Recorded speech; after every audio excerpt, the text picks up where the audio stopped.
Earlier today, I met with George, the current owner of this land.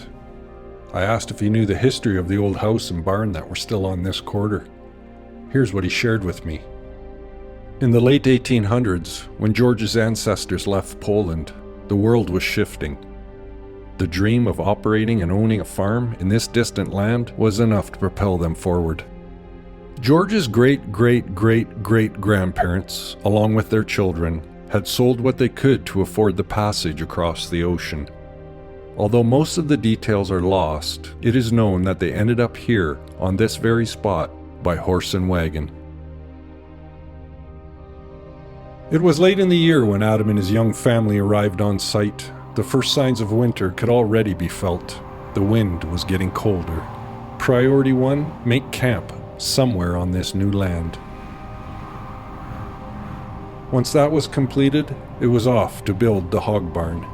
Using logs from the surrounding woods, this is exactly what Adam did. When the day's work was finished, Adam would return back to the covered wagon with his family.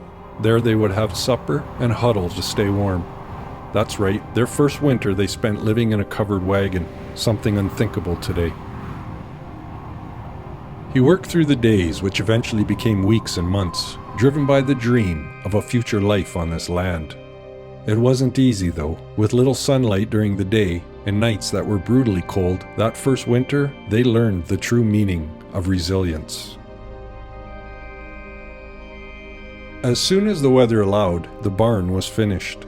It was small, but sturdy, and in many ways, it was a symbol of everything that they had sacrificed and fought for. Next came the house, a modest building that would serve as their home for many generations.